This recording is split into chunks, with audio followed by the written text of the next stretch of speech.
የተረጋጋ እረፍት ብቅ የሚለው እግዚአብሔር ተከፈት ማተከፈት እግዚአብሔር ተከፈት።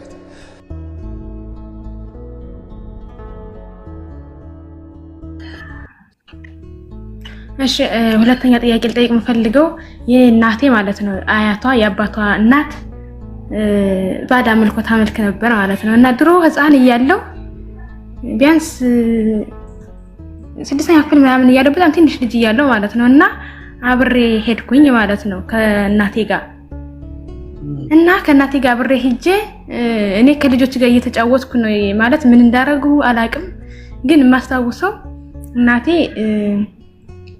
እሷ አይኗ አያይም ምናምን ግን በሷ ተዳብሶ የመጣ ሰው ይድናል ምናምን ነገር እያሉ እንደዚህ እንትን ይላሉና ከዛ ያኔ አብሬ ሄጄ ነበር እና አብሬ ሄጄ ቡና ቁርስ ምናምን ነገር አብሬ በልቻለሁና ያን ከሷ ጋር ስለሄድኩኝ የነሱ ይባዳ አምልኮ መንፈስ ከኔ ጋር ይመጣል ወይስ ማለት ከዚህ ጋር እንዴት ነው እንትን የምትለልኝ? ስለዚህ እንድታብራራልኝ ፈልጌ። አያትሽ ናቸው? የእናቴ አያት ያው እኮ ቅድመ አያትሽ ማለት ነው። አዎ ቅድመ አያት።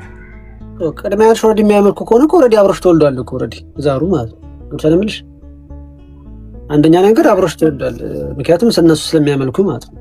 ስለሚያመልኩ ቅድመ አያትሽን ሲወልዱ ከአያትሽ ጋር አብሮ ተወልዷል። አያትሽ እናትሽን ሲወልዱ አብሮ ተወልዷል። እናትሽ አንቺን ሲወልዱ አብሮ ተወልዷል ማለት ነው። ምክንያቱም በመሃል ያደረጋችሁት መንፈሳዊ ተጋሩ የለም አይደለ? እነዚህ መጾም፣ መጸለይ፣ መስገድ፣ መቀጥቀጥ፣ መንፈስ መጋለጥ ይባል ነገር የለም በመሃላችሁ። መቼም አልተያዘም መንፈስ አይደለ? አዎ መንፈስ የተያዘ መንፈስ የለም ከማንም እስካሁን ማን ማለት ስለዚህ ስለ መንፈስ መጥቃት የሚያውቅ የለም። አሁን ነው እኔ የመምህርን ትምህርት እየተማርኩ ትንሽ የገባኝ እንጂ እነሱ አያውቁም። ግን ዝም ብለው ንስሐ ገብተው ምናምን ነገር አሁን ነማዘር ድሮ ነው ያው ይሄ የነበረ ንስሐ ገብተው ምናምን ስጋው ደግሞ እየተቀበሉ ነው አሁን እግዚአብሔር ይመስገን። ግን ስለዚህ ስለ መንፈስ ጥቃት ምናምን ነገር አያውቁም። አሁን አያቷ ከሞታች ጀምሮ እናቴ ትታመማለች።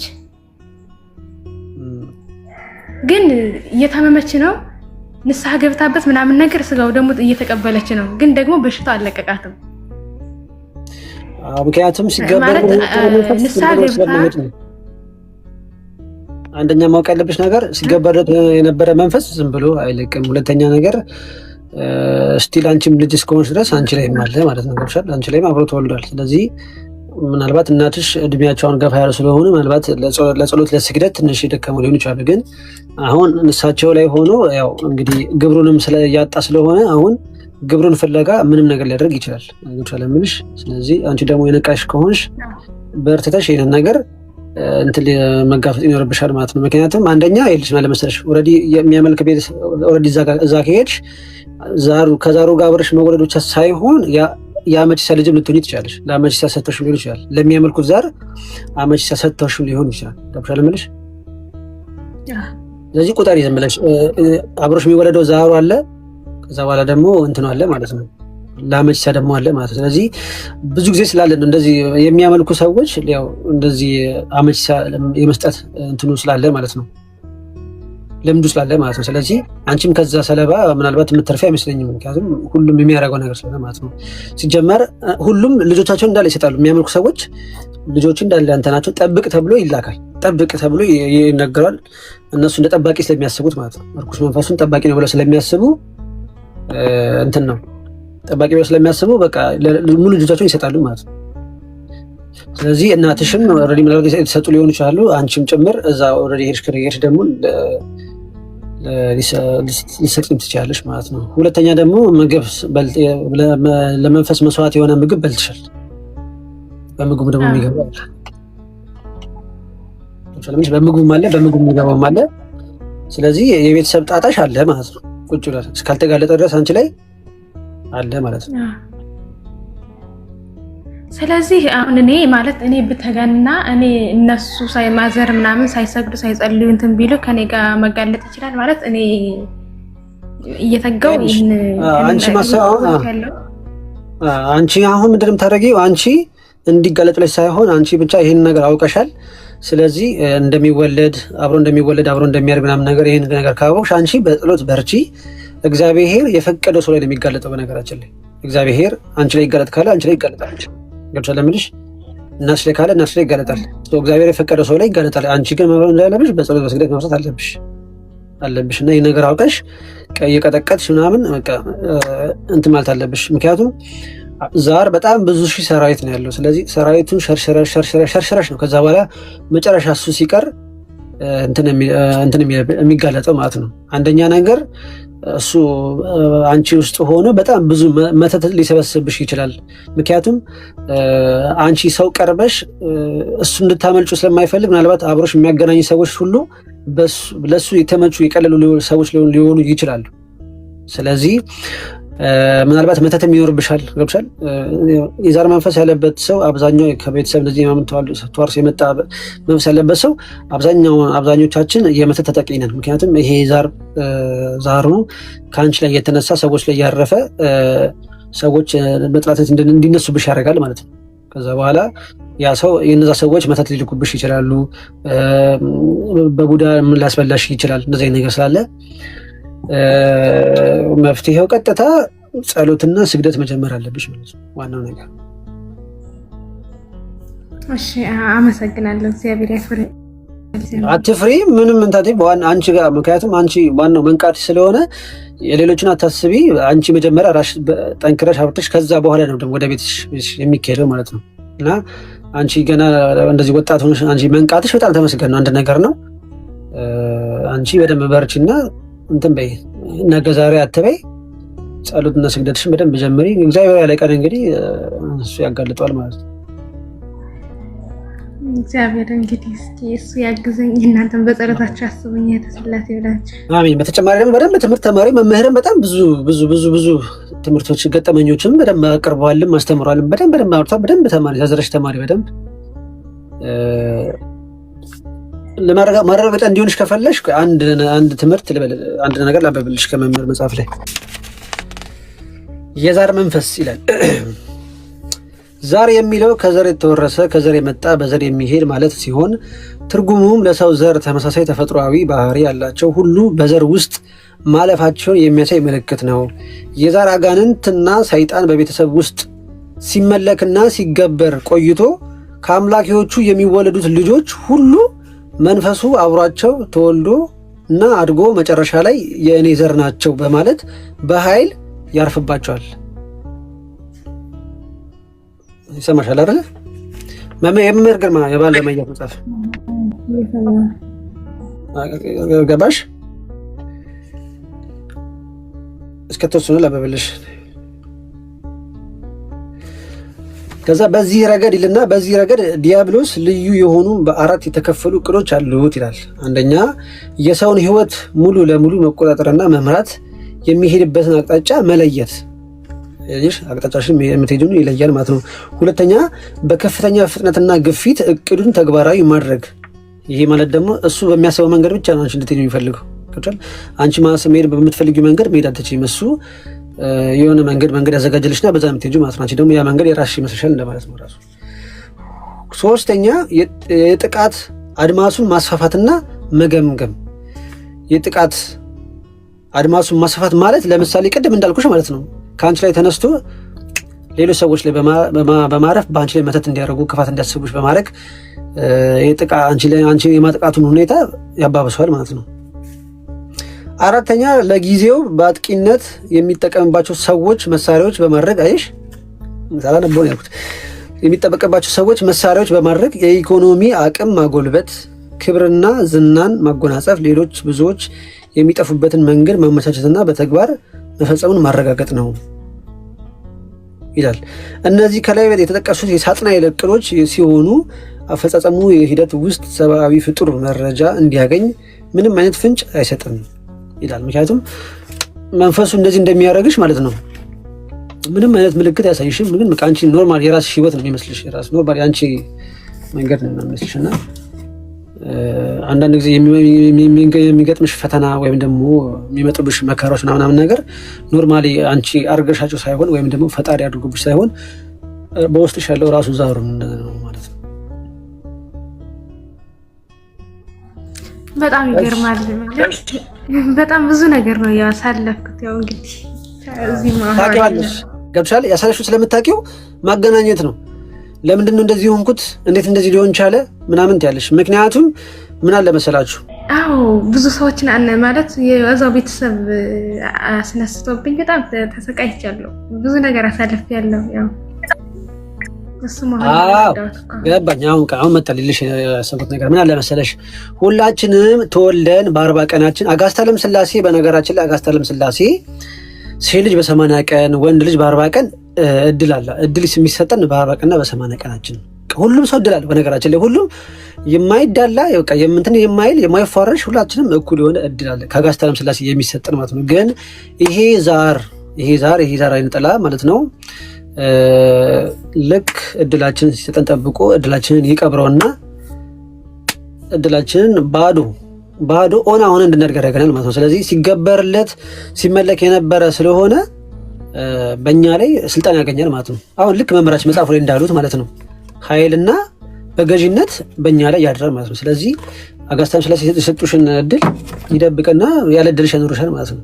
ከዛ በኋላ አንቺን የመጥለፍ በአንቺ ላይ በመከራ በማምጣት በጣም በብዙ ነገር ግብሩን መቀበል ግብሩን በደንብ ማለት በቃ አመልካችሁ እንድትቀጥሉ ወይም ደግሞ ይሄ ምንድነው አምልኮቱ እንዲቀጥል የሚያደርግባቸው መንገዶች በጣም ብዙ ነገሮች አሉ። በተለይ ደግሞ የሚያመልኩት ነገር ካቆሙ ማለት ነው። ስለዚህ ከልጅነት ጀምሮ ያለው ነገር ህይወትሽ በደንብ አድርገሽ መርምሪው፣ እዩ፣ ተመልከቺው። ከዛ በኋላ ይሄ ነገር እውነት ነው፣ ለምንድን ነው እንደዚህ ሆንኩት፣ ለምን ሆነብኝ፣ እያንዳንዱ ነገር የገባሽበትን የደረሰብሽ ነገር በደንብ አሰላሲያትና መልሱን የምታገኙ ይሆናል ማለት ነው። መልሱን የምታገኙ ይሆናል። ለጊዜው ይሄን ነው ማለት ነው። ሪች መፍትሄ ያልሽኝ ልጅ አለሽ? አለው በይ ከስር አለው በይ ካለሽ እሺ። ትዙ ጥያቄ ያላችሁ መግባት ትችላላችሁ። ጥያቄ ሳናውቅ ተሰጥተን ቢሆን እንዴት እናውቃለን? በጣም ቀላሉ መንገድ ነው የማወቂያው መንገድ። በጣም ቀላሉ መንገድ ምን መሰላችሁ? ቤተሰቦቻችሁ ይሄን ነገር እንደሚያመልኩትና እንደማያመልኩት መጀመሪያ መጠየቅ፣ ቤተሰብን መጠየቅ፣ ያመልኩ እንደነበረ ጠንቋይ ቤት ሄዱ ነበር አይሄዱም ነበር የሚለውን ነገር በደንብ ማወቅ። እናትና አባቶቻችሁ የማያመልኩ ከሆነ አያቶቻችን እንዴት ነበሩ ብላችሁ ጠይቁ። ከቤተሰቦቻችሁ መሀል አንድ ሰው ካለ ለመቼ መስጠታችሁን እርግጠኛ ሁኑ፣ 100% እርግጠኛ ሁኑ። ምክንያቱም የሚገበርለት ከሆነ ግዴታ ለሱ ነው የሚሰጠው። ጠባቂ ተብሎ ስለሚታሰብ አብዛኛው ልጆች የተሰጠው እንደዚህ ነው። የሚመለክ ከሆነ ይሰጧል ሲጀመር በቃ። ግን እና ጠንቋይ ቤት የሚሄዱ አይነት ሰዎችም ሲሆኑ ጠንቋይ ቤት የመመላለስ እድላቸው በጣም ከፍ ያለ በቃ የሚመላለሱ አይነት እናትና አባት ካላችሁ ለመቼ የሚሰጣችሁ እድሉ በጣም 100% ነው። ምክንያቱም መንፈሱም አውጡ ስለሚላቸው ማለት ነው።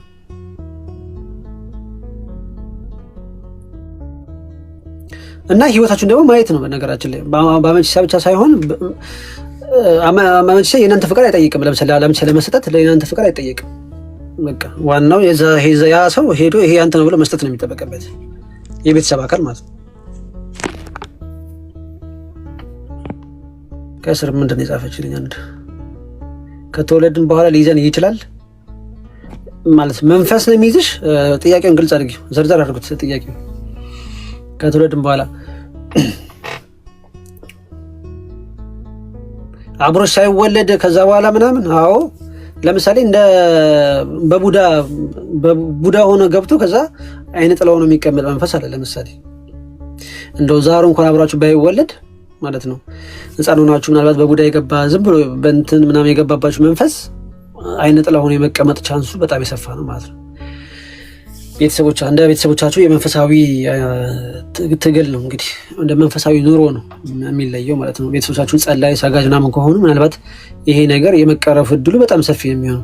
ግን አብዛኞቻችሁ ቤተሰብ የታወቀ ነው ከድሮ ጀምሮ ብዙም እንትን የለውም የአምልኮት ህይወት ብዙም የላቸውም። እና በእነዚህ አይነት መንገድ ስላደግን ያው ግልጽ ነው ለማለት ነው። ዋላችሁ? እንዴት ዋላችሁ? ሳሚ ሰላም እንደምን ኮንተም እግዚአብሔር ይመስገን። አለን ሁሉ ሰላም አለን እግዚአብሔር ይመስገን። እንዴት ነህ? መልካም። እሺ አንዳንድ ጥያቄ እንጠይቅ ተቻልክ? እሺ ማቆቆ ያው በደምቼም ያው በነገራችን ላይ አንድ ነገር እንድታውቁ ፈልገው እኔ ከእናንተ ቻልኩኝ አይደለም። እሺ ከደረሰብኝ አንፃር ከተማርኩት ያው ካነበብኩት ምናምን ነው እንጂ የተሻለ እውቀት ኖሮኝ አይደለም። እሺ ትንሽ እርስ በርስ ለመተጋገዝ ነው። እናንተ የምትነግሩኝ ካለ እሰማለሁ። እሺ እሺ ቀጥሎ ጠይቀኝ ወንድሜ። አይ ስለ ያው ከምንሰማቸው ከምናዳምጣቸው አንፃር ከዛ ያው አንተም ታውቃቸው እህቶቻችን እየተጋገዝ መልሱን መልሳለን። በቃ እንደዛ ቆንጆ ነው። እንደዛ ነገራችን ላይ አሁን የመናፍስታኖች ስማቸው ብዙ ነው፣ ግን ግብራቸው ደግሞ የተለያየ ግብር አለው። ምሳሌ አሁን የአየር አጋንንት ማለት አንደኛ በጸሎት ሰዓት ሀሳባችን የሚሰርቅ የአየር አጋንንት ነው። ለምን ጸሎት ጊዜ በቃ ኖርማል ስራው እዚህ ጋር ነው የሚሰራ ስራው ማለት ነው። የአየር አጋንንት በጸሎት ሰዓት እኛን ማሰናከል ጊዜያችን ሰዓታችንን በቲክቶክ ፎርሙላ ወይ የሚያደርግ የአየር አጋንንት እሱ ነው። ለምትለኝ ለምን መጀመሪያ ሰግደን አንጸልይም? መንፈሱን አናስረውም ማለት ነው።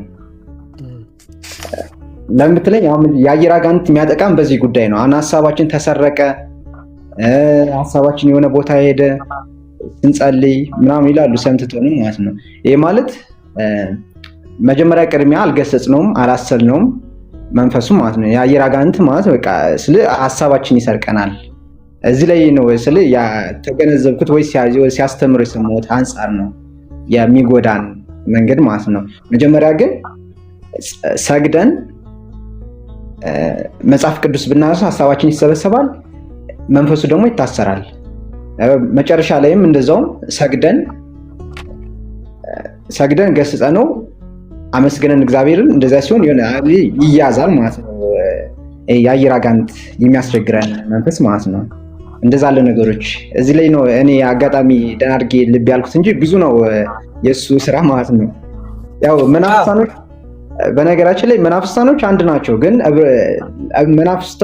መንፈሱ አንድ ነው፣ ግን የሆነ ህብረት አላቸው የሆነ የሚፈጥሩበት። ቅድም ያሆነ ሳሚ አይነጥላ፣ ቡዳ፣ ዛር፣ አዳልሞቴ፣ ወሰንጋላ ስን አብራራ ነው ነገሮች አሉ አይደል? ህብረት ስለ ክፍል አላቸው፣ የተከፋፈሉት ስራ አላቸው ማለት ነው። ግን እንትናቸው አንድ ነው። የሆነ ጭፍሮች ማለት ነው። ጭፍሮች አንድ ናቸው፣ የሚለያቸው ነገር የለም ማለት ነው። ምሳሌ ዋናው ጠላት ዳቢሎስ ዋናው ወደ ምድር ሲላክ ዋናው አለ፣ የሚላኩ ደግሞ አሉ፣ ተልኮ የሚመጡ አሉ ማለት ነው። ይሄን ባለ ምድብ የሚሰጣቸው ነገር አለ ማለት ነው። ሰዎችን የሚያጠቃባት መንገድ አሉ ማለት አሁን ልክ እንዳብራራ ምሳሌ በአምልኮት ውስጥ የሚያመልኩ ሰዎች አሉ። እነዛ ሰዎች ራሱን ችሎ የሚያስመልካቸው ጣዖት የሚያስመልካቸው አለ ማለት ነው፣ ወይ የሚያመልኩለት አለ ማለት ነው። ሌላ ፓርት ላይ ስትሄድ ደግሞ ሌላ ወይ አይነ ጥላ እንዳልናቸው እነሱ ደግሞ ሌላ ስራ ይሰራሉ ማለት ነው። ያኛው የራሱ ስራ አለው፣ ያም የራሱ ስራ አለው ማለት ነው። መንፈሶች ግን አንድ ናቸው፣ የሆነ አለ አንድ ናቸው። ጥቃት ግን የሚያደርሱ ግን ህብረትነታቸው እንደ ህብረትነት አድርጎ ተከፋፍለው ነው የሚሰሩ ማለት ነው። እኛን ጉዳት የሚያደርሱብን ተከፋፍለው ነው የሚሰሩ ማለት ነው። እንደዛ ያለ ነገሮች አሉ። እዚህ ላይ ደግሞ መረዳት ያለብን ማለት ነው መናፍስታኖች በምን አይነት መንገድ ነው የሚጎዱን፣ ምን አይነት መንገድ ነው ያላቸው የሚለውን አናስተውልም። ተልኮ አላቸው፣ ይላካሉ። የሆነ ምድብ ቦታ እንዳላቸው ተመድበው እዚህ ቦታ ላይ ይመደባሉ ማለት ነው። ሰውን ለመጉዳት፣ ሰውን ለማሳት፣ ሰውን ለማሰነካከል ብዙ ምድብ አላቸው ማለት ነው። ምሳሌ አሁን እኔ ሲጋራ አጫሽ ታልሆንኩኝ፣ ቃሚ ታልሆንኩኝ የሆነ ታይም ላይ ይመጣና መንፈሱ ሱሰኛ፣ ጫት አቋሚ፣ ዘመው ያደርገኛል ማለት ነው። በቃ ይሄ የአንድ መንፈስ ተልኮ ማለት ነው። የአንድ ስራ መንፈስ ተልኮ ማለት ነው። ሌላ አካል ደግሞ የሚላክ ደግሞ አለ። ምሳሌ አሁን በአንድ ሰው ውስጥ ብዙ መንፈስ የሚገባ አለ ማለት ነው። የሚያስቀማ አለ፣ በዝሙት ውስጥ የሚያስገባው አለ። ከዛ ደግሞ ጣዖት ደግሞ የሚያስመልከው አለ ማለት ነው። እነዛው ነው መንፈሶቹ ግን የተለያዩ የተሰጣቸው ክፍፍል አላቸው ማለት ነው። የስራ ክፍፍል አላቸው ማለት ነው። በዛ ስር አሁን ምሳሌ ቡዳ የበላው ቡዳ በልቶት ሆነ ወይ ጫት የሚያስቀመው መንፈስ ሆነ መጀመሪያ የሚሸኘው ወይ የጫት የሚቀመው መንፈስ ይሆናል ወይም ቡዳ መንፈስ ይሸኝ ይችላል ማለት ነው። ቅድሚያ አንደኛው ታስሮ ይቆይ ይችላል፣ ሊቀጠቀጥ ለትንሽ ቀን ሊቀጠቀጥ ይችላል ማለት ነው። በምን በስግደት በጸሎት ሊቀጠቀጥ ይችላል፣ ትንሽ ሊቆይ ይችላል ማለት ነው። አንደኛው ሊሸኝ ይችላል ማለት ነው። እና በውስጣችን በአካላችን ሲገቡ ብዙ መናፍስታን ሊገቡ ይችላሉ። ቅድም ምሳሌ አይነ ጥላ፣ ቡዳ፣ ዛር እንዳልናቸው እነዛ እኛ ላይ ሊገቡ ይችላሉ ማለት ነው። ስለዚህ አንደኛው መንፈስ ሊሸኝ ይችላል፣ አንደኛው መንፈስ ደግሞ ሊቆይ ይችላል ማለት ነው። ለምን ከሚገረፍ ድረስ ከሚቀጠቀጥ ድረስ። ይሄ ማለት አሁን ጸበል ቦታ ምሳሌ ሰምታችሁ ከሆነ እመቤቴ ገና አሸኘችኝም ታስሬያለሁ ምናምን ይላል መናፍስታኑ ማለት ነው። ለምን ገና ነው፣ ሰዓቱ ሲደርስ ይሄዳል ማለት ነው። በዛን ጊዜ በቃይ ብሎ ምር ሲለው ይሄዳል ማለት ነው። እና እንደዛ ያለ ነገሮች አሉ። በቤተሰብ አምልኮትነት ውስጥ አሉ ደግሞ በሰው የተሰራባቸው አለ። ሰው ሰርቶባቸው ምሳሌ ድግምት የተሰርቶባቸው የቤተሰብ ደግሞ አለ፣ የድግምት አለ ማለት ነው። የድግምቱ ሊሄድ ይችላል ወይ የቤተሰቡ ቀድሞ ሊሄድ ይችላል ማለት ነው። እና አንዴ ከውስጣችን ወይ ከሰውነታችን መንፈሶች ተሎ ሊወጡ የማይችሉም ማለት ነው። እዚህ ያለ ነገሮች አሉ ማለት ነው። እና በዚህ አይነት መንገድ መናፍስታኖች እብረት አላቸው። አንድ ናቸው ግን እብረት አላቸው። ጥቃታቸው ግን የተለያየ ጥቃት ያጠቁናል። እብረትነታቸው ደግሞ ያው የስራ ክፍፍል አላቸው ማለት ነው። ይሄ ማለት የኛ ልክ እኛ እንደምንሰራው የስራ ክፍፍል እንዳለን እነሱም የስራ ክፍፍል አላቸው ማለት ነው። በዛ ስር እንደዛ ያለ ነገሮች ጥቃት ያደርሱብናል በህይወታችን ላይ፣ በኑሯችን ላይ። አብዛኛውን ጥቃት የሚያደርስብን ደግሞ የዝሙት መንፈስ ነው። ደግሞ አብሶ የዝሙት መንፈስ በጣም ያጠቃናል። ከሌላው እኔ ለምን እንደሆነ እንጃ፣ ከሴቱም ከወንዱ ላይም የዝሙት መንፈስ እንደሚያጠቃን አይገባኝም። እስኪ ሳሚ እዚህ ላይ ምን ትላለህ? የዝሙት መንፈስ እንዴት ከሌላው በጣም እኔ ብሶችን እንደዚህ ጠይቄያለሁ፣ ብሶችን አዋርቻለሁ፣ ግን የዝሙት መንፈስ በጣም ያጠቃቸዋል። ከሌላው መናፍስታን በጣም ልሳ ገብተውም ስጋ ደግሞ ቀርበው እንኳ መልሶ የዝሙት መንፈስ የሚያጠቃቸው ሰዎች አሉ ማለት ነው። በዚህ አይነት መንገድ ማለት ነው። ለስጋው ደግሞ ቀርበው በዝሙት እንደገና ይወድቁና ደግሞ ለመነሳት ደግሞ ያቀታቸዋል ማለት ነው። ይሄ ማለት በጣም ከሌላው ደግሞ የዝሙት መንፈስ በጣም የተለየ ነው ብዬ ነው የምወስደው። በጣም አደገኛ መጥፎ ነው። እና ሳሚ ምን ትላለህ እዚህ ጋር እስቲ? የዝሙት መንፈስ በጣም ከባድና ፈታኝ ነው። በነገራችን ላይ በጣም ብዙ ሰው የሚፈተነበት፣ ብዙ ሰው የሚጎዳበት፣ ሴቶችም እንዲህ ወንዶች እስከ መድፈርም ድረስ የሚያደርሳቸው የዚህ መንፈስ ጉዳይ ነው በነገራችን ላይ። እና በጣም ከባድ ነው።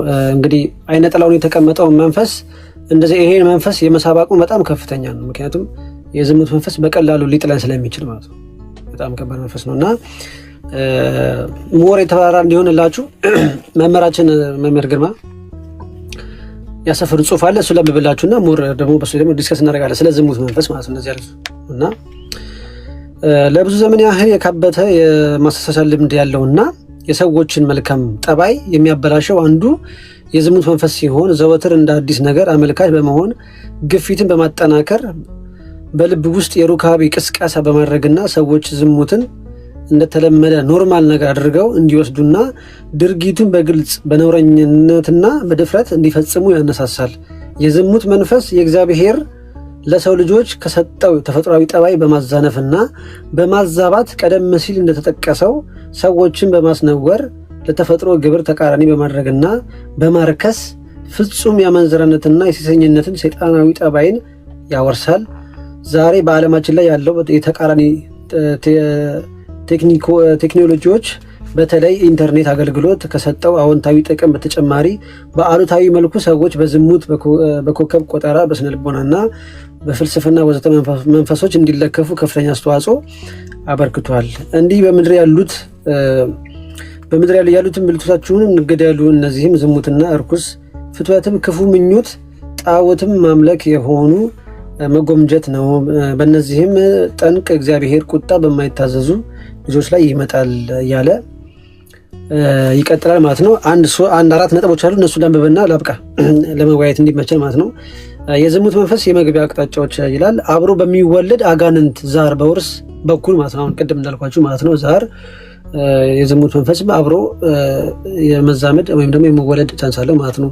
ለምሳሌ አባት ዘማዊ ከሆነ ልጁ ዘማዊ የመሆኑ ቻንሱ በጣም የሰፋ ነው። ባለፈው መምህር ገጥሜ ላይ ሰምታችሁ የምታውቁ ከሆነ አባትየው ልክ እንደዛ ዘማዊ የነበረ ሰው ነበር እና ልጁም ከአባቱ የባሰ ሆኖ የተገኘው ማለት ነው። እና እንደዚህ ሊዋረስም ይችላል ማለት ነው። አሁን መምህራችን እንዳስቀመጡት ከሴቷ ጋር አብሮ በሚወለድ ወንድ አጋንንት ዛር፣ በተቃራኒው ደግሞ ከወንዱ ጋር አብራ በምትወለድ ሴት አጋንንት ዛር አማካኝነት እንግዲህ ምን ይላል? ከሴቷ ጋር አብሮ በሚወለድ ወንድ የአጋንንት ዛር፣ በተቃራኒው ደግሞ ከወንዱ ጋር አብራ በምትወለድበት ሴት አጋንንት ዛር አማካኝነት ማለት ነው። ለምሳሌ ሁለቱም የሴትም የወንድም ዘር አይነጠላ አብሮ ሲወለዱ ይሄ የዝሙት መንፈስ አብሯቸው ይኖራል ማለት ነው። 2 ደግሞ በመተት ይላል። በመተት ለዲያብሎስ ያደሩ ሰዎች ወደ ሌሎች አስመትተው በመላክ ማለት ይሄ ምን ማለት ነው? ለምሳሌ መስተፋቅር፣ አንድ ሰው መስተፋቅር ሲልክባችሁ በህልማችሁ የምታዩት ምንድነው? ከዛ ሰው ጋር ወይ አልጋ ስትጋፈፉ ወይ ስትስሙት በቃ እንዲህ ሴክሹዋል ነገሮች ነገር ያሳያቸዋል። ለምሳሌ መስተፋቅር ሲልክባችሁ ማለት ነው። አሁን ስነግራችሁ ማለት ነው ከልምድም አንፃር በመተት ሰው ሲልኩባችሁ ከእናንተ ጋር ለመገናኘት ለምሳሌ ለመተኛት አንዳንድ ሰዎች እኮ ይላሉ እኮ እኔ እኮ ድንግል እንዴት እንዳጠቱ እኮ አላውቅም ይላሉ። ከሱ ጋር እኮ አልጋ ላይ እኮ እንዴት እንደወደኩኝ አላውቅም የሚሉ አሉ። በቃ ሄጄ ያገኘሁት ሰላም አልኩት፣ ከዛ በኋላ በቃ ስነቃ ሩም ውስጥ ነው ራሴን ያገኘሁት የምትል ሴት አለች። በጣም ብዙ ነገር የምትሰሙት ነገር ነው። እና በዚህ ምክንያት ነው ሰው ደብተራ ወይም ደግሞ ጠንቋቂያ ሄዶ ያሰራና ያቺ የወደዳት ወይም ደግሞ ያያት የተመኛት ሴት ካለች እሷን በቃ አልጋ ላይ ለመጣል በአጋንንት ይሰባታል ማለት ነው። በዝሙት መንፈስ እሷን ያደነዘዛታል። ከዛ በኋላ ያው አብሮ ይፈጽማል ማለት ነው። በሚፈጽሙ ሰዓት እሷ ደግሞ ከሱ ያው የዝሙት መንፈስን ትወርሳለች ማለት ነው። ምክንያቱም ሩካቤ ሲፈጽም በጣም ብዙ የምንለዋወጣቸው በጣም ብዙ ነገሮች ስላሉ ማለት ነው። እና በዚህ መንገድ ተጠቂ እንሆናለን ማለት ነው። 3ኛ ከአይን ላይ በሚነሳ መንፈስ ቡዳ አማካኝነት ከውስጥ ወደ ውጭ በሚያይ የዝሙት መንፈስ አይን አማካኝነት የመንፈስ ስሜት ይገባል። ለምሳሌ በመንገድ ላይ ሄዳችሁ ሊሆን ይችላል፣ የሆነ ቦታ ሊሆን ይችላል፣ እዚህም ቲክቶክ ላይም ሊሆን ይችላል። ለምሳሌ አንድ የዝሙት መንፈስ ያለበት ሰውዬ ወይም ደግሞ ዛር ሆኖ የዝሙት መንፈስ ያለበት የቡዳ ዛር ያለበት ማለት ነው። ያ ሰውዬ እናንተ በማያችሁ ሰዓት በውስጥ ሆኖ የሚያያችሁ የዝሙት መንፈስ እናንተን ይመኛቸዋል ማለት ነው። እናንተን ይመኛቸዋል፣ ያያቸዋል። ስለዚህ ያ መንፈስ እናንተ ላይ ተነስቶ የመግባት አቅም አለው ማለት ነው። በዛ መንገድ ሊገባ ይችላል ማለት ነው። ሰው ሲያያችሁ ማለት ነው።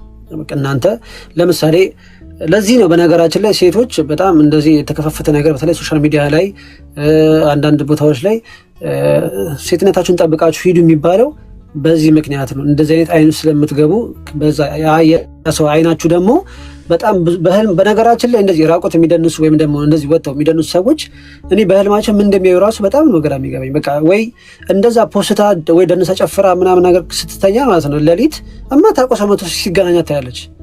በቃ እማታውቀው ሰው መቶ ሲገናኛት ታያለች። በቃ ወይ ሲስሟት ምናምን ነገር ምናምን ታያለች። ምክንያቱም ሰውነታችሁን አጋልጣችሁ በምትሰጡ ሰዓት ማለት ነው ኢቭን እንኳን አይደለም እንደዚህ ሰውነታችሁን ገላልጣችሁ ሳትጋልጡ ነው የምላችሁ። በመንገድ እንደዚህ ታክሲ ውስጥ ሆናችሁ ራሱ ያ ሰው ድንገት አይቷችሁ በቃ እንዲህ ካያችሁ ከተመኛችሁ የዛ ሰው የዝሙት መንፈስ እናንተ ላይ ያርፋል ማለት ነው። ስለዚህ በህልማችሁ መጥቶ ያ ሰው ሲገናኛችሁ ልታዩ ምናምን ትችላላችሁ ማለት ነው። እና ሴቶች በተለይ ደግሞ ጥንቃቄ አድርጉ የሚባለው ለዚህ ነው ማለት ነው። ከሰው ላይ የዝሙት መንፈስ ያለበት ሰው ላይ ተነሱ እናንተ ጋር ሊመጣ ስለሚችልም ማለት ነው። 4ኛ በማየት በማዳመጥ በማንበብ በኩል የሚገባ ይላል። የወሲብ ፊልሞችን እና ስዕሎችን በማየት ተመሳሳይ የወሲብ ነክ ነገሮችን በሙሉ ስሜት በማዳመጥና ጽሁፎችን በማንበብ በፊልሙ በንግግሩና በጽሁፉ ላይ በሚኖር ሙሉ ተመስጦ ወይም ከፍተኛ ትኩረት የተነሳ የዝሙት መንፈስ ወደ ሰዎች ይገባል። ይህ ማለት ምን ማለት ነው? ለምሳሌ መጽሐፍ ልታነቡ ትችላላችሁ፣ ፎቶ ልታዩ ትችላላችሁ። ይሄ ደግሞ ፖርን የሚባለው ማለት ነው፣ የእንትን ፊልም ማለት ነው። የሩካቤ ፊልም ማለት ነው። እሱን ስታዩ ሮማንስ ፊልሞች ራሱ ስታዩ መንፈስ ይገባል፣ የዝሙት መንፈስ አብሮ ይገባል። ምክንያቱም አንደኛ ታዩታላችሁ፣ እነዛ ሰዎች የሚያደርጉት አክሽን ወደ ሩካቤ የሚወስድ መሆኑን ታውቃላችሁ፣ ትረዳላችሁ፣ ትገነዘባላችሁ። ሁለተኛ ሰው ሲያወራ ልትሰሙ ትችላላችሁ። አጠገባችሁ ሲነጋገራሉ። ለምሳሌ ከጓደኞቻችሁ ጋር ሆኖ አንዳንድ ጊዜ ይነሳል። በተለይ በወንዶች ዘንድ ይሄ ነገር የተለመደ ነው። የሴቶችን ባላቅም በወንዶች ዘንድ እንደዚህ የማወራት ምናምን ነገር ዘይቤው አለ እና በሚወራበት ሰዓት መንፈሱ የዝሙት መንፈሱ ይገባል ማለት ነው።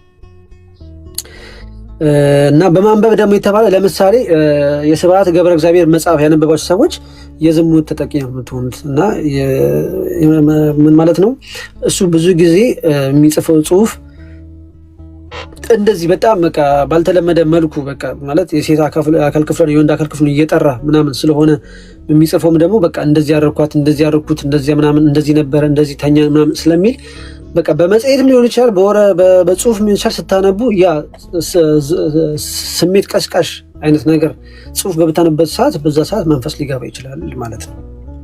እና በፊልም ደግሞ ስታዩ በተመስጦ ሆናችሁ በምታዩበት ሰዓት መንፈሱ ኦልሬዲ እናንተ ላይ ይገባል ማለት ነው። ለዛ ነው የውጭ ሀገር ፊልሞች በተለይ ስታዩ መርጣችሁ ተመልከቱ። ባይታዩ ይመረጣል፣ ግን መርጣችሁ ተመልከቱ። በደንብ እንትን በሉ፣ ጥንቃቄ ልታደርጉ ይገባል። ምክንያቱም የዝሙት መንፈስ ሮማንስ ፊልም በምትሉት መልኩ ሊገባ ስለሚችል ማለት ነው። ማጠቃለያ ያስቀምጧል መምህራችን። ከዚህ በተጨማሪ መንፈሱ ከሰፈነበትና የሚውጠውን ለመፈለግ በሚንቀሳቀስበት አየር መንገድ ላይ ያገኛቸውን ሁሉ ይጠልፋል። ለዚህ በተለይ ምሳሌ የሚሆኑ በአገራችን በኑሮ ባህል ተጽዕኖ አስገዳጅ ችግር የገጠማቸው አንዳንድ እህቶቻችን እያሳደደና መጥፎ አማራጭ እያሳያቸው የሴተኛ አዳሪነት ህይወትን እንዲመሩ የመጋፋቱ ጉዳይ። እነዚህ የዝሙት መንፈሶች ተጋቦት ፈጣን በመሆኑ ዲያብሎስ ሰዎቹን ቅብጥብጥ፣ እፍረተ ቢስ፣ ነውረኛ፣ እርካታ ቢስ ወዘተ በማድረግ በመጨረሻም ስነ ምግባራቸውን፣ ግብራቸውን ለክርስቲያናዊ ህይወት፣ ሃይማኖት፣ ቅድስና አደገኛ ይሆናል። ገባችሁ ብላችሁ ስለ ዝሙት መንፈስ ነው የምናወራው። አብዛኛው ስለ ዝሙት መንፈስ ነው። ይሄ ነገር ልድገምላችሁ፣ በጣም ወሳኝ ነገር ስለሆነ ማለት ነው። ይሄ በጣም ወሳኝ ነገር ስለሆነ ልድገምላችሁ። ከዚህ በተጨማሪ መንፈሱ ከሰፈነበትና የሚውጠውን ለመፈለግ በሚንቀሳቀስበት አየርና መንገድ ላይ ያገኛቸውን ሁሉ ይጠልፋል መንፈሱ ማለት ነው። በዚህ በተለይ ምሳሌ ለሚሆኑት በሀገራችን በኑሮ ባህል ተጽዕኖ አስገዳጅ ችግር የገጠማቸው አንዳንድ እህቶቻችን እያሳደደ መጥፎ አማራጭ እያሳያቸው የሴተኛ አዳሪነት ህይወት እንዲመሩ የመገፋፋቱ ጉዳይ። እንግዲህ በዚህ መንፈስ ተጠቂ የሆኑ ሰዎች ማለት ነው በተለይ ሴቶች እንትን ያደርጋቸዋል፣ ሌላ አማራጭ እንደሌላቸው አድርጎ ያሳያቸዋል። ምንም ስራ መስራት እንደማይችል ያደርጋቸውና ሴተኛ አዳሪ ያደርጋቸዋል ማለት ነው። ሴተኛ አዳሪ ደግሞ ስራውን ታቆጣታላችሁ፣ ቀን በቀን የዝሙት መንፈስ መጫወቻ መሆን ማለት ነው።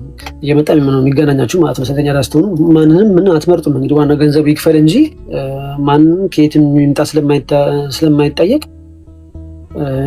እየመጣ የሚገናኛችሁን ሰው እንግዲህ አስቡ። ሴተኛ አዳሪ በሚሆኑበት ሰዓት ማለት ነው። በጣም ትልቅ መከራ ነው ነገራችን ላይ ሴተኛ አዳሪ እህቶቻችን የሚያሳልፉት ማለት ነው። እና አንድም ሴተኛ አዳሪ የመሆናቸው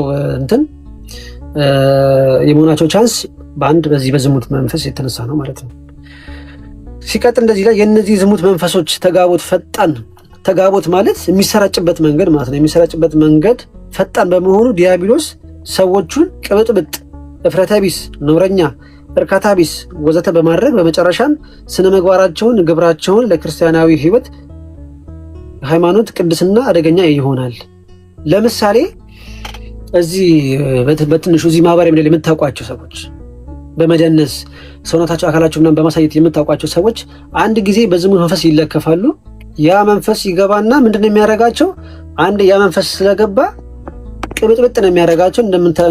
እንዳነበብ ነው ቅብጥብጥ፣ ነውረኛ፣ እፍረተ ቢስ፣ ሰው ይለኛል አይሉ፣ ቤተሰብ ይለኛል አይሉ፣ በቃ ጓደኛ ምናምን ምንም ይለኛል አይሉ፣ በቃ አያፍሩም። በቃ ይሄን ነገር ለማድረግ ምንም ነገር ያግዳቸው ማለት ነው። ስለዚህ መንፈሱ ይደፍንባቸዋል ማለት ነው። ለዚህ ነው እዚህ ሶሻል ሚዲያ ላይ ወጥተው በሚጨፍሩ ሰዎች፣ በሚደንሱ ሰዎች፣ እንደዚህ በሚታዩ ሰዎች አትፍረዱ፣ ግን አስተምሯቸው የሚባለው ለዚህ ነው። አብዛኛው መምህር ይሄን ነገር አያስተምርም፣ ይሄን ነገር ገልጦ አይናገርም። እነዚህ እህቶች ግን ተይዘው ነው፣ ሳይፈልጉ ነው። ፈልገው አይደለም። ምን እንደዚህ እንደሚያደርጋቸው አያውቁም በጭራሽ። አሁን የዝሙት መንፈስ እንደዚህ የሚያደርግሽ ብትላት አንድ ሴት አታውቅም በቃ። ምክንያቱም አልተማረችም። ማን ያስተምራት? ምክንያቱም ይህን ትምህርት የሚያስተምሩት መምህራኖች እንትን ስለሚሏቸው ማለት ነው፣ ስለሚቃወሟቸው አታስተምሩ ልክ አይደለም እያሉ እነዚህንም ስለሚሰድቧቸው ስለሚዘልፏቸው ማለት ነው። ስለዚህ በዚህ ሶሻል ሚዲያ የምታዩቸው ሰዎች ጠቅላላ እንዲህ ራሳቸውን የሚገልጡ ሰዎች ቀን በቀን እየባሰባቸው እየጨመረባቸው የሚመጣው ለዛ ነው።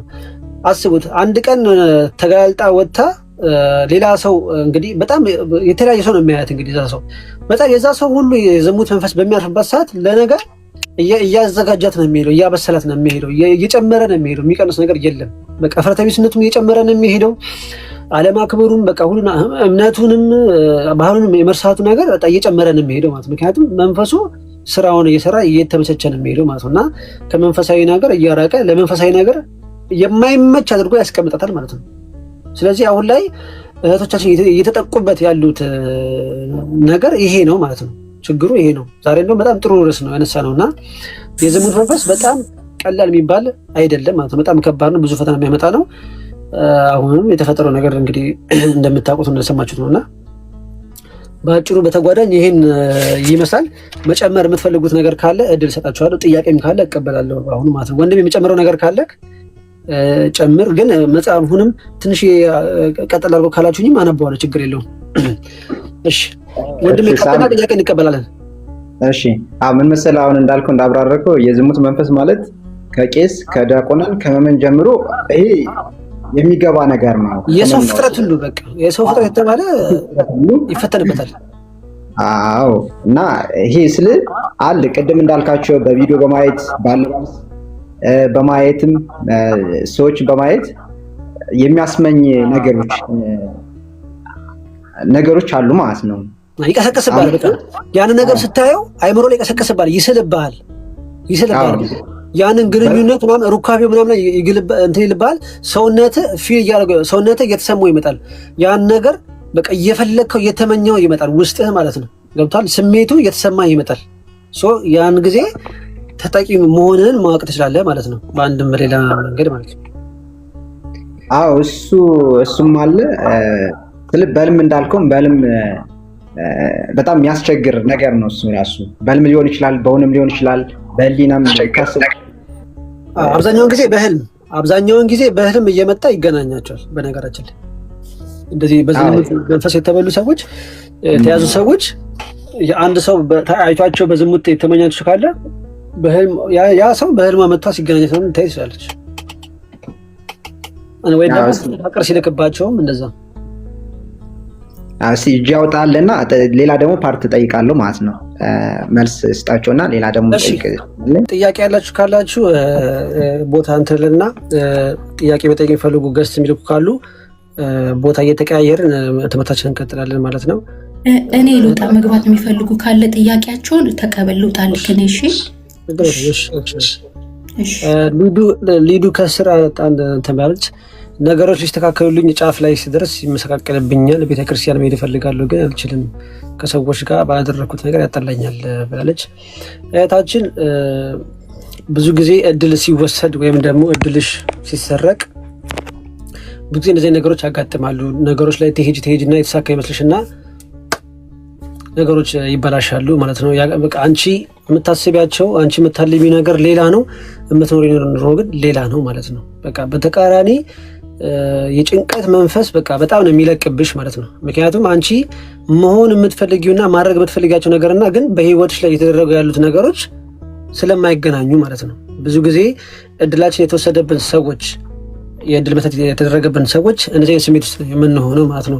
ምንም ነገር ነው የምላችሁ። እንደውም አንዳንዱ ጫፍ ደርሶ ማለት ነው በቃ ሊሳካላችሁ የሆነ ለምሳሌ በቃ እንትን ልበላችሁ ስኮላርሺፕ ደርሷችሁ ልበላችሁ በቃ ሁሉ ነገር ጨርሳችሁ ነው አንድ ፊርማ ቀርታችሁ ያቺ ፊርማ ያስከለክላችኋል ማለት ነው። ከዛ በኋላ ይቀራል ማለት ነው። ምክንያቱም ለምንድን ነው የሚሆነው? እዛ ጋር በእናንተ እድል ሌላ ሰው እየኖረ ስለሆነ እዚህ ጋር የእናንተ ነገር አይሳካም ማለት ነው። እናንተ የምታደርጉ ይመስላችኋል፣ ግን መጨረሻ ላይ ግን ምንድን ነው የሚሆነው? የእናንተ እድል የተደፈነ ነው ማለት ነው። ምክንያቱም በእናንተ እድል ሌላ ሰው ስለሚኖር ማለት ነው።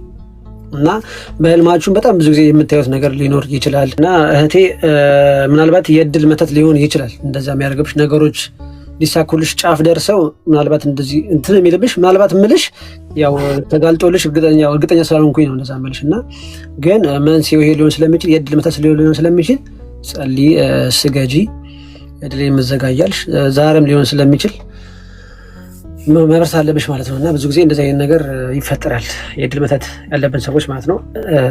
በዚህ ላይ መጨመር የምትችሉት ካላችሁ እኔ አንድ ልጨምር። እሺ ጨምሪ። እሺ በስመ አብ ወወልድ ወመንፈስ ቅዱስ አሐዱ አምላክ አሜን። በስመ ሥላሴ የዓይነ ጥላ መንፈስ ይሆናል። ወንድ ዛር ዓይነ ጥላ ካለ ከሰዎች ጋር እንዳትስማማ ያደርጋታል፣ ከሰዎች እንድትርቅ ያደርጋታል እና ነገሮችንም ያበላሻል። አባታችን መላከ መንክራት መምህር ግርማ ሲያስተምር ሰምታችሁት ከሆነ የዓይነ ጥላ መንፈስ በጣም ሴራው ረቂቅ ነው እና ነገሮችንም ሊያበላሽባት ይችላል እና በቻለችው መጠን ጸሎት ጀምሪ፣ መስገድ ጀምሪ፣ ንስሐ አባት ይዘሽ ንስሐ ገቢ። እንደዛ ካረግሽ ማለቴ ይታሰራል ለማለት ነው። አመሰግናለሁ። እንደዛ ካረግ እናመሰግናለን እህቴ፣ በጣም ልክ ነው። በቃ እነዚህ ምልክቶችን ካያችሁ በቃ ለምሳሌ አሁን ነገሮች የማይሳኩላችሁ ከሆነ የነካችሁት ነገር ሁሉ የማይሳካ ከሆነ የጀመራችሁት ነገር ሁሉ የማይፈጸም ከሆነ በጣም ዝም ብላችሁ ከሰው ጋር የሚያጣላችሁ ከሆነ ሰው የሚያስነሳባችሁ ከሆነ ይሄ ነገር እርኩስ መንፈስ ነው። አሁን ላይ ስለ መንፈስ ምንም እውቀት የሌላችሁን ሰዎች የዛረ ነው የምንድን ነው ማለቱ ለእናንተ ትንሽ ከበድ ስለሚላችሁ ነው። እንደ መጀመሪያ የምንላችሁ ነገር ምንድነው? እርኩስ መንፈስ ነው እንደዚህ የሚያደርጋችሁ ባጭሩ ማለት ነው። እናንተ በማታውቁት መንገድ እናንተ ቤተሰቦቻችሁ ላያመልኩ ይችላሉ፣ እናንተ ላታመልኩ ይችላላችሁ። ግን ስትወልዱ አብራችሁ የሚወለዳችሁ ዓይነ ጥላ ዛር መንፈስ ሊሆን ይችላል። ደግሞ የዛሩ መንፈስ የሚሰበሰባባችሁ መተት አለ። ለምሳሌ እድላችሁን ያስወስድባችኋል። በሌላ ሰው ላይ አይምሮ ላይ ያሳድርና የእናንተን እድል ያሳያችኋል። ምክንያቱም ዓይነ ጥላ የወደፊታችሁን ያያል። እዚህ ዓይነ ጥላ የሚቀመጠው በነገራችን ላይ እዚህ ትከሻ ላይ ነውና የወደፊታችሁን ያያልና የወደፊታችሁን አይቶ እንግዲህ ደረጃችሁን ያያል። ከዛ ያንን ነገር ውስጡ ያስቀማችኋል ማለት ነው። የዛር መንፈስ መተትም ስለሚሰበስብባችሁ ይህን ምልክት እንዳያችሁ ማለት ነው እናንተ ማድረግ ያለባችሁ ምንድነው? ጾም አትለፉ፣ አትዝለሉ፣ 7ቱን አጽዋማት ጾሙ፣ ጸልዩ፣ በደንብ ስገዱ፣ ከትንሽዬ ጸሎት ጀምሩ። ግዴታ በአንድ ጊዜ መጀመር የለባችሁም። መጀመሪያ በትንሽ አቡነ ዘበሰማያት ብላችሁ አባታችሁን የብላችሁ 3 ሰግዳችሁ መተኛት ጀምሩ። እንዲህ እያላችሁ ትጨምራላችሁ። ከዛ ውዳሴ ማርያም ትጀምራላችሁ የዕለቱን እንዲህ እያላችሁ። ከዛ በኋላ 9 ስግደት መስገድ ትጀምራላችሁ። ከዛ 12 እያላችሁ እየጨመራችሁ ከዛ በቃ ምንድን ጸበልም ትጨምሩበታላችሁ በአቅራቢያችሁ ቤተክርስቲያን የሚገኝ ከሆነ ማለት ነው። ውጭ ሀገር ያላችሁ ደግሞ ጸሎትና ስግደት ሞር ይመከራል። ምክንያቱም ቤተክርስቲያን እንደልባችሁ ስለማታገኙ ማለት ነው። እና ይህን ነገር መፍትሄው ሲነገራችሁ በአንድ ጊዜ ጸላይ እንትን እንዳትሆኑ። ምክንያቱም ከአንድ ሳምንት በኋላ ይሰለቻችኋል። ሁሉ ነገር አቋርጣችሁ በአንድ ጊዜ ገባለሁ ማለት በጣም ከባድ ነው። ምክንያቱም ጀማሪ ክርስቲያን ከጳጳስ ይበልጣል እንደሚሆነው እንዳንሆን ነገሮች ከጥቂት ነው መጀመር ያለብን እና ልክ አንድ ሳምንት በደንብ ጀምረን መንፈሱ በቃ እኛ መጸለይና መስገድ የጀመርን የበቃን አይነት ሊያስመስልብን ይችላል። ምክንያቱም አንዳንድ ጊዜ ልክ ትንሽ ጸሎት እየጸለያችሁ ስትታገሉት ይልና ትንሽ ይለቃችኋል። ለምሳሌ ወጣ ገባ እያለ ሊያስቸግራችሁ ይችላል። ለምሳሌ ልክ በመጸልዩበት ሰዓት ከእናንተ ላይ ይወጣና የሆነ ዕቃ ላይ አርፎ ይጠብቃችኋል ማለት ነው። ልክ ጸሎታችሁ ስትጨርሱ ተመልሶ ይገባል ማለት ነው። ስለዚህ መንፈስ እንዴት ማሰር እንዳለባችሁ መማር መቻል አለባችሁ። እሱን በሌላ ፕሮግራም በደንብ የምንመጣበት ይሆናል። መንፈሱን እንዴት ከመጀመሪያችን በፊት እንዴት መንፈሱ እንዴት እንደምናስረው በመቁጠሪያ እየቀጠቀጠ እንዴት እንደምናስረው እሱን የምንማር ይሆናል። ግን ለአሁን በትንሹ መጀመር አለባችሁ ማለት ነው። ምክንያቱም ምልክቶቹ በጣም ብዙ ናቸው። በመናፍስት መያዛችን በመናፍስት መጠቃታችን የሚያመለክቱ በጣም ብዙ ነገሮች አሉ። ምክንያቱም በህይወታችሁ የምታሳልፉት እንዳለ በእኔ ምክንያት ነው፣ በሰው ጥፋት ነው፣ በጓደኛዬ ነው፣ በእናቴ ነው ወይም ደግሞ በአጎቶቼ ነው ምናምን ብላችሁ የሚመጣባችሁ መከራ እናንተ ማታውቁትም፣ ግን እርኩስ መንፈስ ይሄን ነገር የሚያደርግባችሁ። ስለዚህ ይሄ ሁሉ ስራ የመጣባችሁ መከራ፣ መጥፎ ነገር ሁሉ ከእርኩስ መንፈስ መሆኑን አውቃችሁ እናንተ ደግሞ የበረታችሁ መሆን መቻል አለባችሁ ማለት ነው። ስለዚህ ለዚህ ሁላ መፍትሄው ምንድነው? ጸሎት፣ ጾም፣ ስግደት ነው። የምትችሉ ጸበል መጠመቅ መጀመር አለባችሁ። አንድ አፍታ ጠመቅ ብላችሁ ወደ ስራ መሄድ ነው። ቢያንስ ሳምንት ሙሉ ስራ ከሆናችሁ ወደ እያላችሁ ማስቀደስ፣ ቅዳሴ ማስቀደስ፣ ባትችሉ እንኳን ማስቀደስ። ቢያዛጋችሁም እያዛጋ ይወጣል። ሰራዊትን የምታቃሉት የምትሸኙት ለዛ ነው። አንድ የዛር መንፈስ በጣም ብዙ ሺህ ሰራዊት ነው ያለው። በጣም ብዙ ሺህ ሰራዊት ነው ያለው። የሚጨመረው ደግሞ መተቶች አሉ። እሱ የሚስባችሁ የቡዳ መንፈስ አለ። በጣም ብዙ ናቸው የሚሆነውና ይሄ ሁላ ሰራዊት ተሸርሽሮ ነው ከዛ በኋላ እሱ የሚጋለጠው ማለት ነው። ብቻውን ሲቀር ነው የሚጋለጠው። ስለዚህ ትንሽዬ መጸለይ ጀምሩ። ትንሽዬ መጸለይ ስትጀምሩ ሊታገላችሁ ይችላል።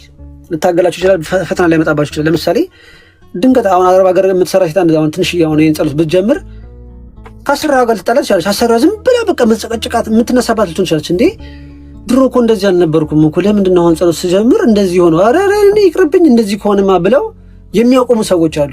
እንደዛ መሆን የለበትም። ይሄ እንደውም ምልክት ሊሆናችሁ ነው የሚገባው። የምሬን ነው የምላችሁ። ልክ ጸሎት እንደጀመራችሁ የሆነ ፈተና ሲመጣባችሁ የሆነ ከተለመደው ነገር ማለት ነው ከተለመደው ነገር ሌላ ነገር ሲመጣባችሁ ማለት ነው ይሄ ምልክት ሊሆናችሁ ይገባል ማለት ነው። እቺ ምልክት ሊሆናችሁ ይገባል። ሰው ጸሎታችሁን ማቋረጥ የለባችሁ ማለት ነው። በትንሽዬዋ ብትሆን ጀምራችሁ ከዛ በኋላ የእግዚአብሔርን እንግዲህ ቸርነት እየለመናችሁ እግዚአብሔር ደግሞ ያበረታችኋል። ልክ እግዚአብሔር ወደሱ ስትቀርቡ ደግሞ ጉልበቱን ብርታቱን እኮ ይሰጣችኋል። ስለዚህ እግዚአብሔር እንኳን እኛ ወደሱ መተንለት አይደለም ሳንሄድም እኮ ኑ እያለ በሰው ላይ አድሮ ይጠራል። አሁን የሚያናግረኝ እኮ እግዚአብሔር ነው፣ እኔ አይደለሁም። ቀኑ እህት ወንድሞች እንመለስ፣ እንደዚህ የሚያሰቃየን የሚያታግለን እኮ እርኩስ መንፈስ ነው የምላችሁ እኮ እግዚአብሔር ስራውን ሲሰራ ነው እንጂ በራሴ ተነሳስቼ መጥቼ አይደለም። ስለዚህ ይችን አውቃችሁ በራሳችሁ ላይ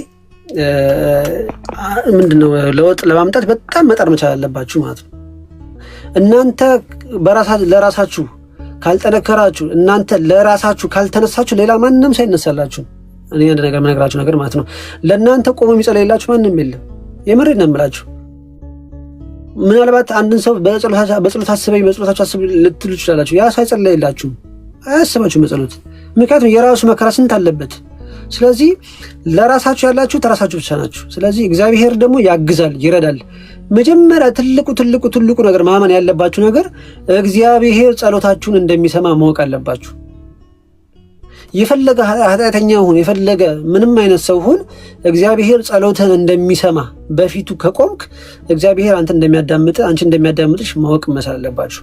ይሄ ነገር ሳትረዱ ጸሎት ከገባችሁ የማይሆን ነገር ነው። በቃ አይሆንም፣ የማይሆን ነገር ነው። ስለዚህ እናንተ መጀመሪያ እግዚአብሔር ጸሎታችሁን እንደሚሰማችሁ እመኑበት። ከዛ በኋላ በትንሽ ጸሎት ጀምሩ። እያለ እየጨመረ ይመጣል ማለት ነውና ይችን ነገር ለማድረግ ሞክሩ። ቅድም የጠየቅሽው እህቴ የድል መተት ሊሆን ስለሚችል ለእህታችን እንዳለችው ደግሞ የዛር መንፈስ ሊሆን ስለሚችል በትንሹ ጸሎትና ስግደት ጀምሪ። ከዛ በኋላ መቁጠሪያ ካለች ደግሞ መቁጠሪያ ተጠቀሚ። መቁጠሪያ የሌላችሁ ደግሞ ቻርጀርም ቀበቶም ያላችሁን ነገር መጠቀም ትችላላችሁ። መቁጠሪያ አጠቃቀም ብላችሁ ዩቲዩብ ላይ ገብታችሁ ማየት ትችላላችሁ። በጣም መምህራችንን አስተምሯል። በጣም ብዙ ሰዎችም አስተምሯል። ምክንያቱም መቁጠሪያ በጣም ወሳኝ ነገር ስለሆነ ማለት ነው። እንደዚህ ወጣ ገባ የሚላችሁ መንፈስ የምታስሩበት ወይም ደግሞ የምትገዝቱበት ነው ማለት ነው። ከእናንተ ጋር ሲጸልይ አብሮን ይጸልይ፣ ሲሰግድ አብሯችሁ እንዲሰግድ የምታደርጉበት መንገድ መቁጠሪያ ስለሆነ ማለት ነው። እና ስትገርፉ ደግሞ ቀስ ብላችሁ ነው የሚገረፈው ማለት ራሳችሁን እስከምትጎዱ ነው ድረስ አይደለም። ትንሽ የነካ ነው የምታደርጉት። ከዛ በኋላ የሚቀጠቅጠው የቃሉ ስሙ ነው። እሺ የእግዚአብሔር ስም የምትጠሩት የታቦት ስም የሚቀጠቅጠው እንጂ እናንተ እንደዚህ ራሳችሁን ስለመታችሁ አይደለም የሚቀጠቅጠው። ያን ነገር አውቃችሁ በቀስታ መጀመር ነው ያለባችሁ። በአባታችሁ ነው የጸሎት ጀምሩ። በትንሽዬ መቀጥቀጥ ጀምሩ። ምን ማለት እንዳለባችሁ ምን ብላችሁ መቀጥቀጥ የማታውቁ ሰዎች ካላችሁ በውስጥ ጻፉልኝ። ምን እያላችሁ መቀጥቀጥ እንዳለባችሁ የምነግራችሁ ይሆናል ማለት ነው። እንደውም ዛሬ መጨረሻ ላይ ምን እያልን እንደምንቀጠቅጥ ከእግር እስከ ራሳችን ምን እያልን እንደምንቀጠቅጥ አንድ ጊዜ የማነብላችሁ ይሆናል ማለት ነው። ከዛ በኋላ ይህን ነገር የምትፈልጉ ሰዎች በውስጥ እልክላችኋለሁ ማለት ነው። እና እህቴ ባጭሩ ለአንቺ የምንሰጥሽ ምላሽ ይሄ ነው። እንግዲህ በራስሽ ላይ እንግዲህ በደንብ ስሪበትና እንግዲህ ለውጡን ደግሞ መጥተሽ የምንነግር ይሆናል። በቀስታ ቀጥቅጭ እህቴ። መቁጠሪያ ስቀጠቅጥ በጣም ይሰብራል። በቀስታ ቀጥቅጭ እህቴ፣ በቀስታ ቀጥቅጭ። ምክንያቱም እንትን ይላል ይበላል። እኔ አሁን 3 ጊዜ ተበጥሶብኛል። በነገራችን ላይ 3 ጊዜ ተበጥሶብኛል። አጋንንቱ ይበጥሳል። በነገራችን ላይ ሲያመው ከእጃችሁ ላይ ነጥቆ ይጥለዋል ምናምን ነገር እንትን ይለዋል ምናምን እና ነጥቆ ይጥለዋል ወይም ደግሞ እንትን ይለዋል ይበጥሰዋል፣ ይበትነዋል ምናምን እና ቆንጆ ክር እነዚህ አይነት ክር አግኝታችሁ ሰሩት። ከዛ በኋላ በዚህ ተቀጠቀጣላችሁ ማለት ነው። የተረጋጋ እረፍት ብቅ የሚለው እግዚአብሔር ተከፈት፣ ተከፈት፣ እግዚአብሔር ተከፈት።